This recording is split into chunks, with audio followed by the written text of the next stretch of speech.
अगर आप चाहते हैं कि मैं जब भी कोई वीडियो अपलोड करूं और आपको उसके बारे में पता चल जाए, तो इस चैनल के बेल आइकन पर क्लिक करिए ताकि आपको नोटिफिकेशंस मिलते रहें। The rings of power season 1 episode number 4। Episode का नाम है द ग्रेट वेव।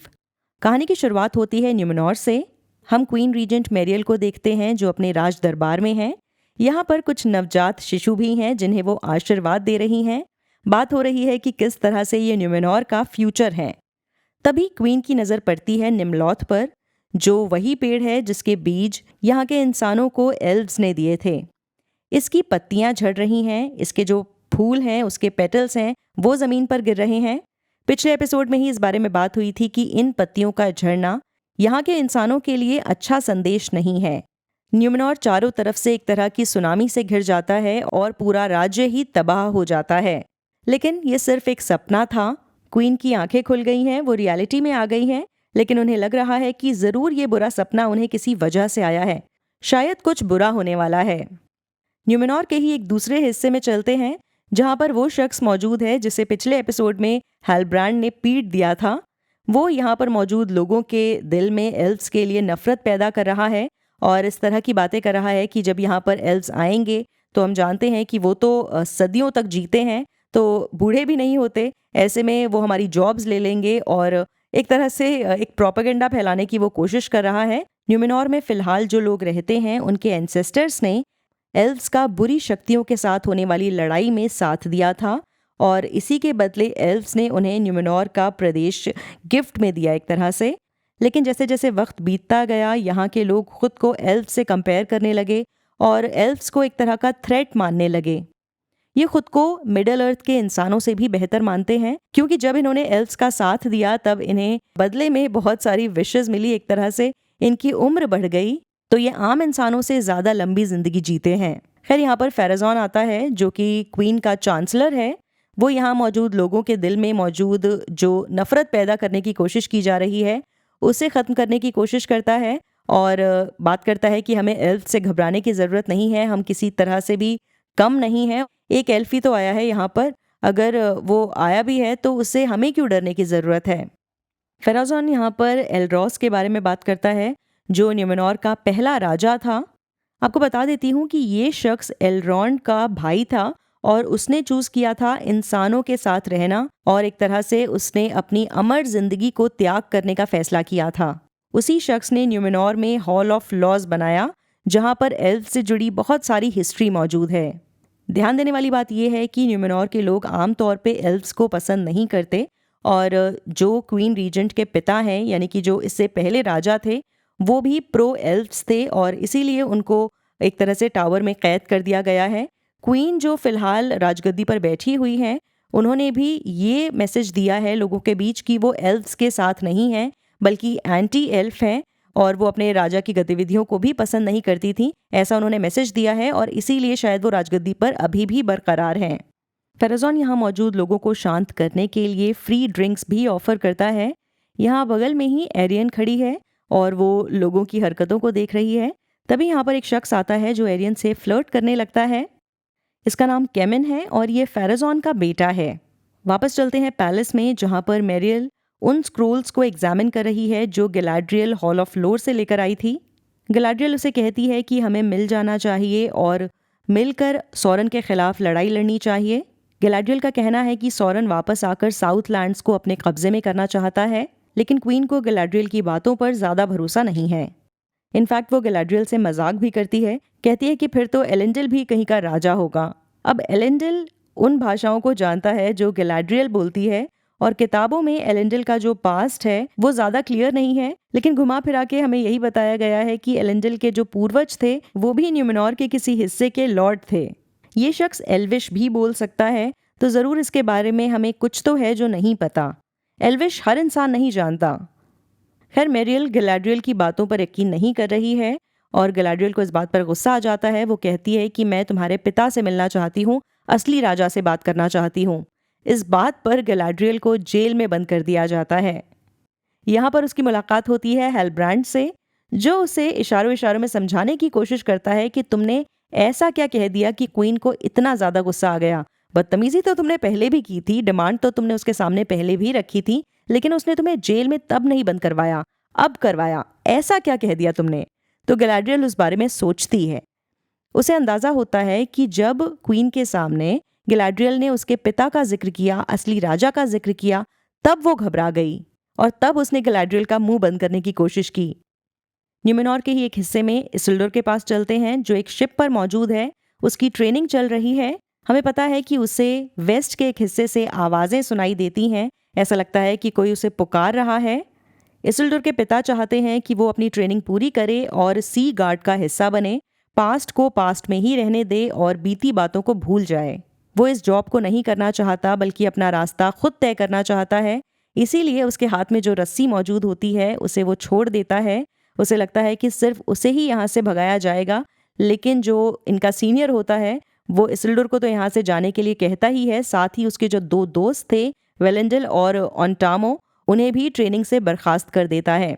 तो इसिल्डोर खुद जाना चाहता था, मगर उसने अपने दोस्तों की भी जिंदगी एक तरह से रिस्क पर लगाई और उनका फ्यूचर स्पॉइल कर दिया। ये दोस्त इसिल्डोर को इस बात के लिए ताना भी देते हैं।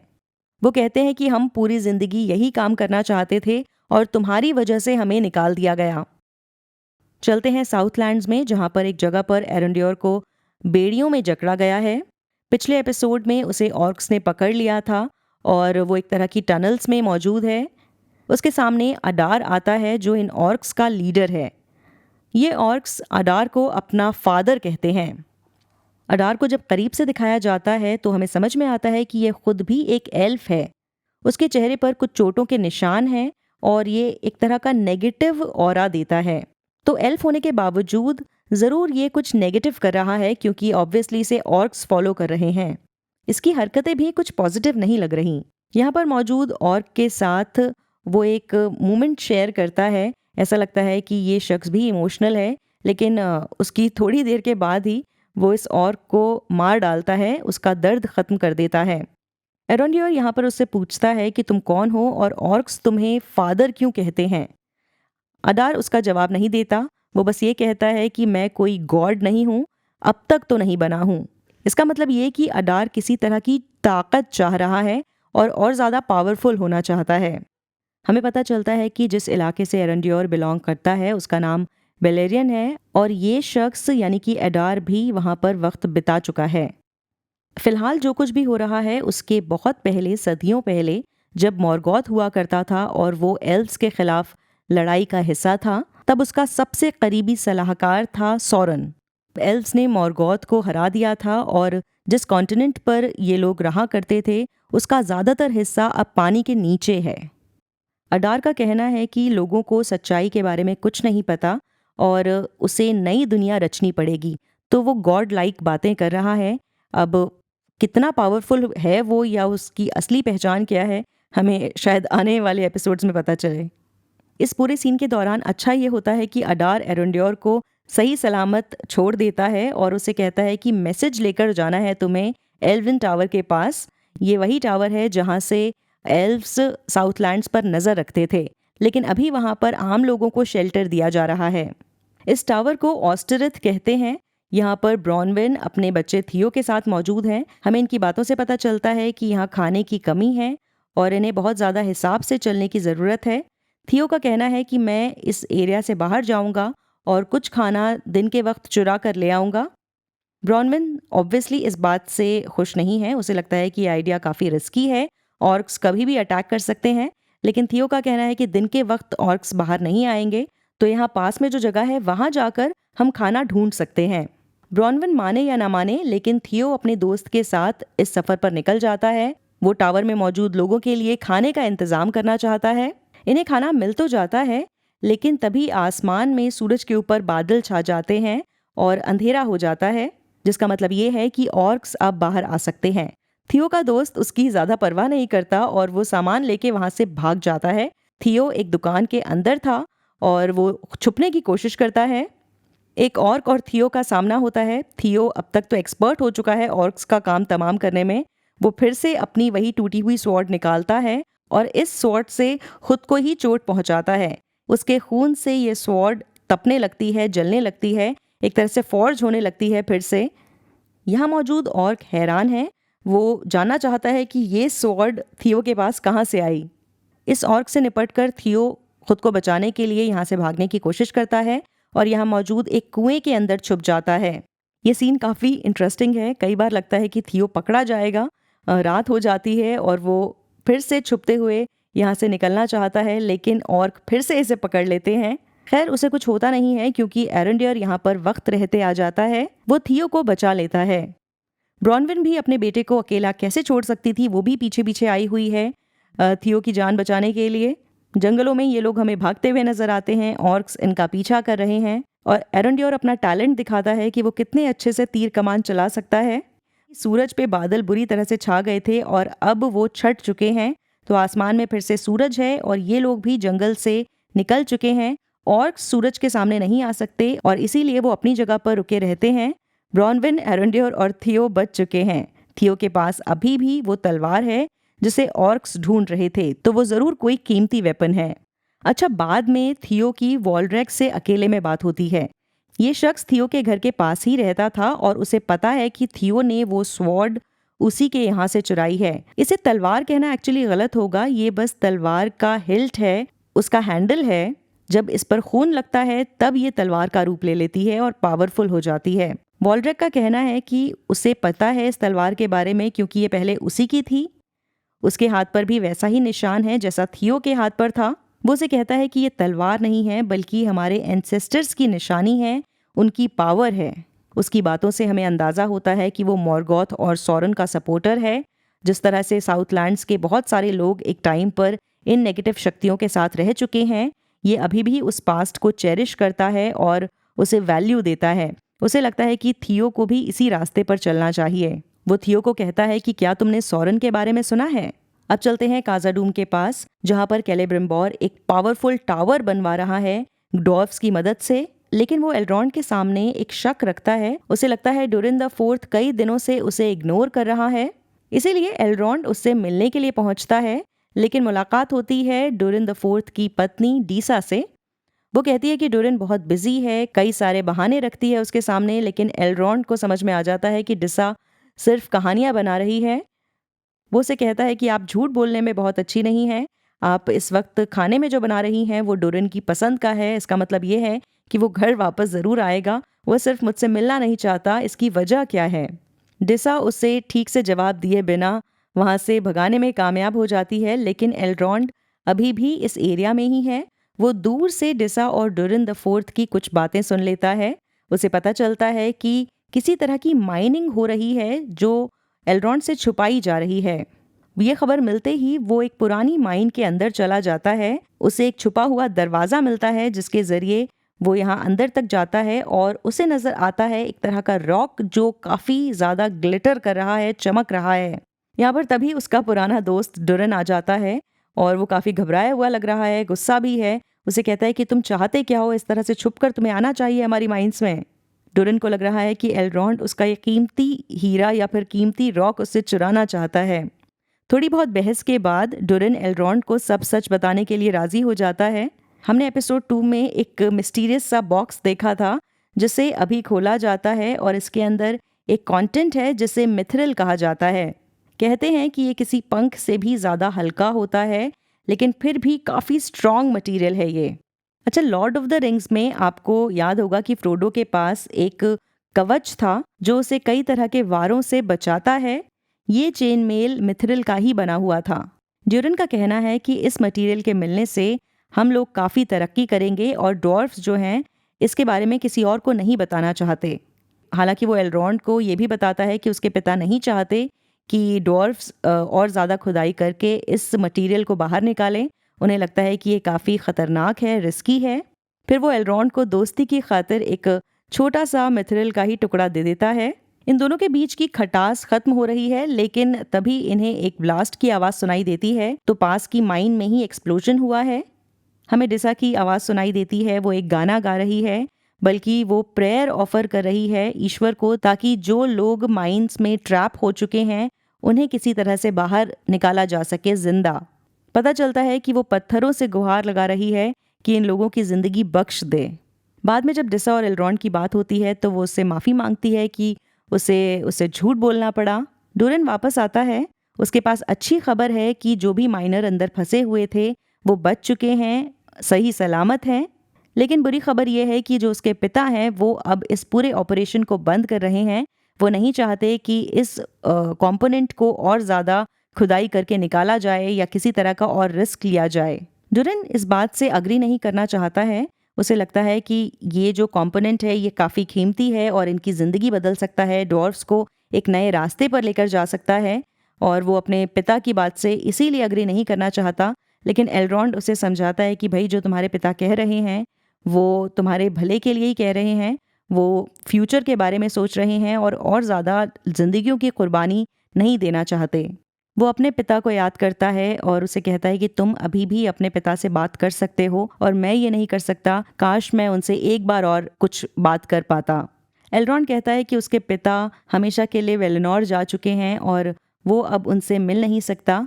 खैर डुरिन को ये बात समझ में आ जाती है। वो अपने पिता से मिलने जाता है, उनसे माफ़ी मांगता है इस तरह से बिहेव करने के लिए और उसे लगता है कि अब इस मिथरिल को डिग करने के आइडिया को भूल जाना चाहिए। ये लोग तय करते हैं कि डुरिन द फोर्थ एलरॉन्ड के साथ अब लिंडन जाएगा और ये देखेगा कि आखिर एल्व्स वहाँ कर क्या रहे हैं। चलते हैं न्यूमेनोर जहाँ पर गैलाड्रियल जेल में कैद है।